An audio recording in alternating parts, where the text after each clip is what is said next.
Olá, bom dia. Vamos continuar então, né, a nossa leitura do livro Mulheres Improváveis. Hoje nós vamos ler da página 27 até a 30, para quem tem o livro e pode acompanhar. E eu creio que vai ser um momento muito especial. Só vamos fazer uma oração para iniciar, tá? Senhor, que eu seja conduzida pelo Teu Espírito Santo, Pai. Que não seja a Carol, mas que seja o Senhor ministrando aqui. Que o Senhor venha através desse livro, Pai, tocar vidas, tocar mulheres, Pai, que precisam ouvir mais a Tua palavra, que precisam ter um encontro real contigo, Jesus. Eu entrego esse momento para o Senhor, em nome de Jesus. Amém. Então vamos lá. E o texto começa assim: Sim, escondidas.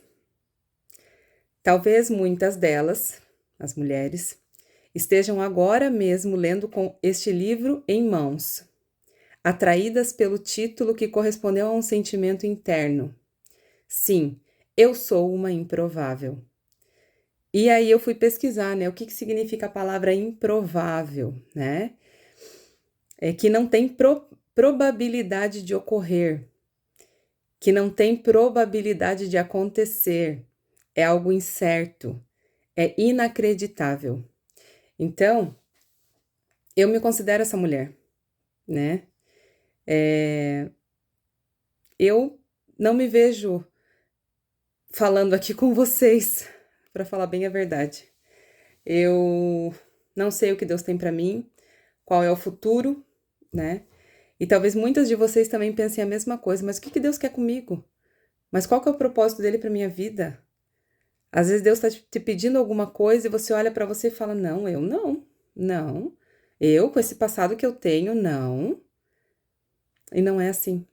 Ele chama as improváveis, os improváveis, tanto homens quanto mulheres, né? Porque ele quer transformar, porque ele quer fazer o novo dele na vida de vocês, na nossa vida. Então a gente precisa aprender a se entregar, né? Continuando aqui. São as samaritanas dos dias atuais, mulheres envolvidas em afazeres comuns junto aos poços da vida. Mulheres improváveis que estão sendo encontradas por Jesus neste tempo. Esposas, mães, mulheres solteiras, mulheres que enfrentam a dor do divórcio, do luto, da traição, do abandono e inúmeras situações desafiadoras e tristes que fazem parte do universo vivido pelas mulheres do mundo todo. Olha que forte isso, gente. Então, aqui ela compara as mulheres samaritanas dos dias atuais. Mas, Carol, quem são as mulheres samaritanas? Quem foram as mulheres samaritanas, né? As mulheres samaritanas, elas moravam em Samaria. Era um lugar considerado impuro e desprezível. Um lugar de pessoas traidoras da fé. A rejeição, ela era tão grande que existiam atalhos para que as pessoas que não precisassem passar por aquela região. Então, as pessoas evitavam passar por aquela região por ser considerada uma região impura, tá? E aí, olha o que acontece. Jesus, ele vai até Sicar, num poço. Sicar fica na região de Samaria. Jesus não desvia de Samaria. E lá ele encontra uma mulher samaritana, né? E lá ela tem um real encontro com Jesus. Olha que lindo isso. Então, ela, que era uma mulher considerada impura, que não tinha nada, né? Jesus, ele encontra com ela e ele muda a história dela. E aquela mulher que era escondida, né? Que ela era desprezada, rejeitada, ela volta contando, né, o encontro que ela teve com Jesus. Então, ela é exposta. Olha que lindo isso. Então, por isso aqui ela nos compara com as mulheres samaritanas, né? Que às vezes a gente tá lá escondidinha, achando que a gente não é merecedora, né? Que eu não tenho nada para dar, que o que eu vou... Por que que eu vou falar de Jesus? Por que que eu não mereço? Eu sou uma pecadora, eu fiz tantas coisas erradas, eu passei por tantas coisas na minha vida, né? Mas Jesus, ele tá aqui para encontrar com você, né? E ele nos convida a isso, a ter uma vida com ele. E ele muda a tua história. Vamos lá, continuando. Essas mesmas condições não definem onde elas estarão nos próximos anos. Então, não quer dizer que você tem um passado que te condena, que você tem um passado ruim, ou que você fez muita coisa. Isso não diz, não define onde você estará os próximos anos. Vai depender da tua decisão, né? Vai depender daquilo que se você quer mudar a sua vida, que você pode ter um encontro com Jesus, né? Aprendi que com Deus, que ele esconde aquele que deseja estar exposto, mas expõe aquele que deseja estar escondido. É o caso da mulher samaritana, né? Ela queria ficar escondida, né? Porque ela era rejeitada. E aí o que acontece? Jesus expõe ela. E ela é exposta de uma maneira natural, porque ela quer contar o que aconteceu com ela, né? Então, é muito lindo esse mover de Deus na nossa vida. No entanto, é bom saber desde já que quem nos posiciona é o Pai. A exposição não é pessoal. A autoapresentação, a autoexibição, a autopromoção, as formas, o tempo e o lugar são definidos pelo Eterno. Aí aqui aparece a menção de um versículo, Lucas 14, do 7 ao 11. Quando Jesus observou que os convidados para o jantar procuravam ocupar os lugares de honra à mesa, deu-lhes este conselho: quando você for convidado para um banquete de casamento, não ocupe o lugar de honra. E se chegar algum convidado mais importante que você, o anfitrião virá e dirá: dê o seu lugar a esta pessoa. E você, envergonhado, terá de sentar-se no último lugar da mesa.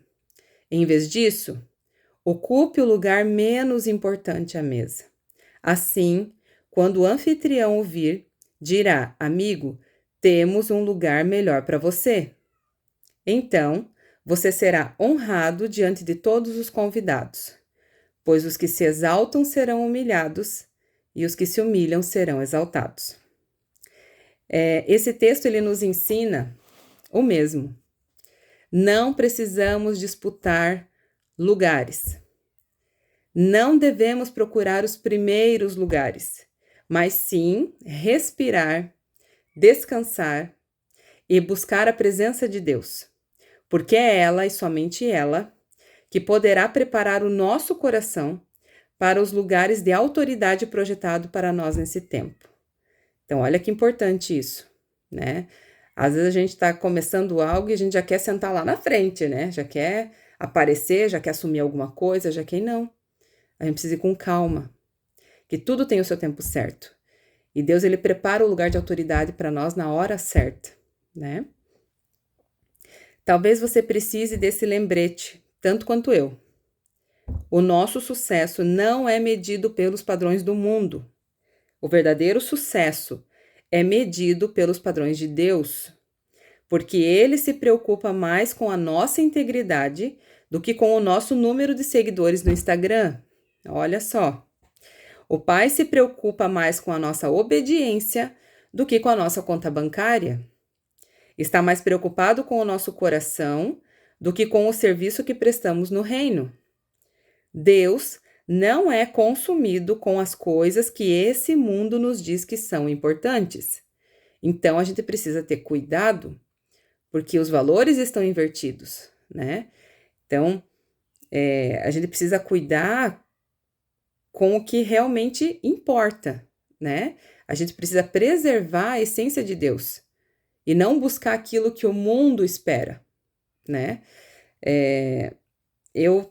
Antes de eu tomar essa atitude e fazer o vídeo ontem, eu pensei muito sobre isso. Eu falei, Deus, eu não quero que seja só para atrair seguidores ou que seja sabe? Não é isso que eu quero. Não é mesmo, sabe? Eu quero que seja algo do Senhor, para o Senhor, pelo Senhor, sabe? Eu não quero que eu seja movida pelo egoísmo, pela vaidade, por... Não. Eu quero ser totalmente rendida ao Senhor, sabe? Fazer somente aquilo que o Senhor manda eu fazer. Então, quando a gente coloca o nosso coração diante de Deus, é isso que importa. Esse é o sucesso, sabe? Se o que vai acontecer depois, só Deus sabe, né? Então, mas vamos colocar o nosso coração diante de Deus. Isso é o que importa, né? Esse é o nosso verdadeiro sucesso. É importante compreendermos que tudo o que Deus faz na nossa vida começa pelos fundamentos. Isso quer dizer que Ele trabalha nos lugares escondidos, onde os olhos das pessoas e os nossos próprios olhos não alcançam. Ele começa justamente pelo alicerce. A gente não vê, tá lá embaixo, é lá no fundamento. Então, às vezes a gente passa por situações que Ele está nos amadurecendo, Ele está mexendo nas nossas raízes, sabe? E esse é um tempo importante para que daí a gente possa florescer, para que daí a gente possa realmente construir algo que Deus planejou para nós. O fundamento importa para Deus, porque é Ele que dará sustentação ao nosso propósito e destino. Pode levar tempo, será feito no anonimato, será silencioso, mas será poderoso.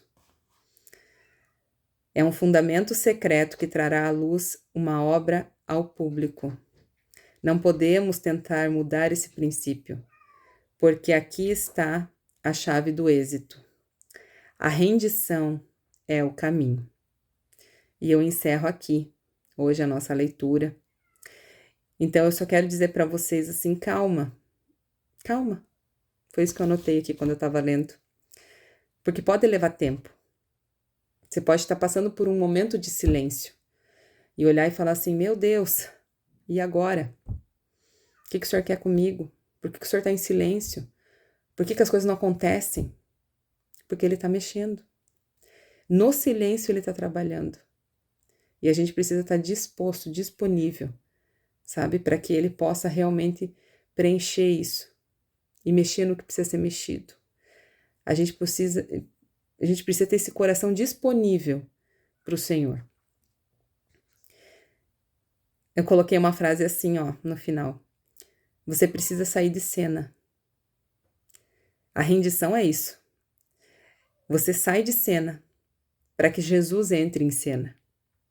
E aí tudo muda, né? Então, eu encerro hoje aqui com uma reflexão. Você está disposta a deixar Jesus entrar em cena na tua vida? E aí? Você está disposta a entregar para o Senhor a tua vida? Se tem alguém aqui do outro lado da telinha aí me assistindo e que ainda não tomou essa decisão de entregar a sua vida para Jesus, olha, já é um ótimo começo, né?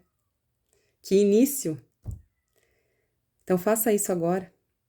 Se você ainda não se entregou para Jesus, faça isso agora. Ele está te esperando, ele vai ao teu encontro e ele muda a tua história. Então se renda a ele. Rendição é o caminho. Vamos orar para encerrar. Senhor Jesus, obrigada, Deus, por esse momento tão precioso que o Senhor tem preparado aqui. Obrigada, Deus, por essas palavras, por esse livro, por ele ser tão direto, Deus, tão direcionado para as mulheres, Pai. Ó Deus, que essas mulheres que estão me assistindo agora, se realmente alguma delas ainda não teve o encontro com o Senhor, mas que o Senhor conhece o coração delas e se o Senhor vê disponibilidade nesse coração, que o Senhor veja disposição nesse coração, recebe elas, Pai. Recebe elas, Jesus, em nome de Jesus. Transforma a vida delas, Pai. O Senhor é o pão da vida, o Senhor pode mudar tudo na nossa história. Basta a gente se render ao Senhor. Então, Deus, eu entrego, Deus, esse dia. Eu entrego, Pai, as nossas vidas a Ti, Jesus. Que o Senhor possa cuidar de nós, da nossa casa, da nossa família. Deus, o Senhor conhece a luta de cada uma. Então, haja, Senhor. Em nome de Jesus. Visita cada uma agora, o coração delas, Pai, em nome de Jesus. Muito obrigada pela Tua presença, Pai. Obrigada por esse momento mais uma vez. Em nome de Jesus. Amém. É isso, gente. Um grande beijo para vocês e até amanhã.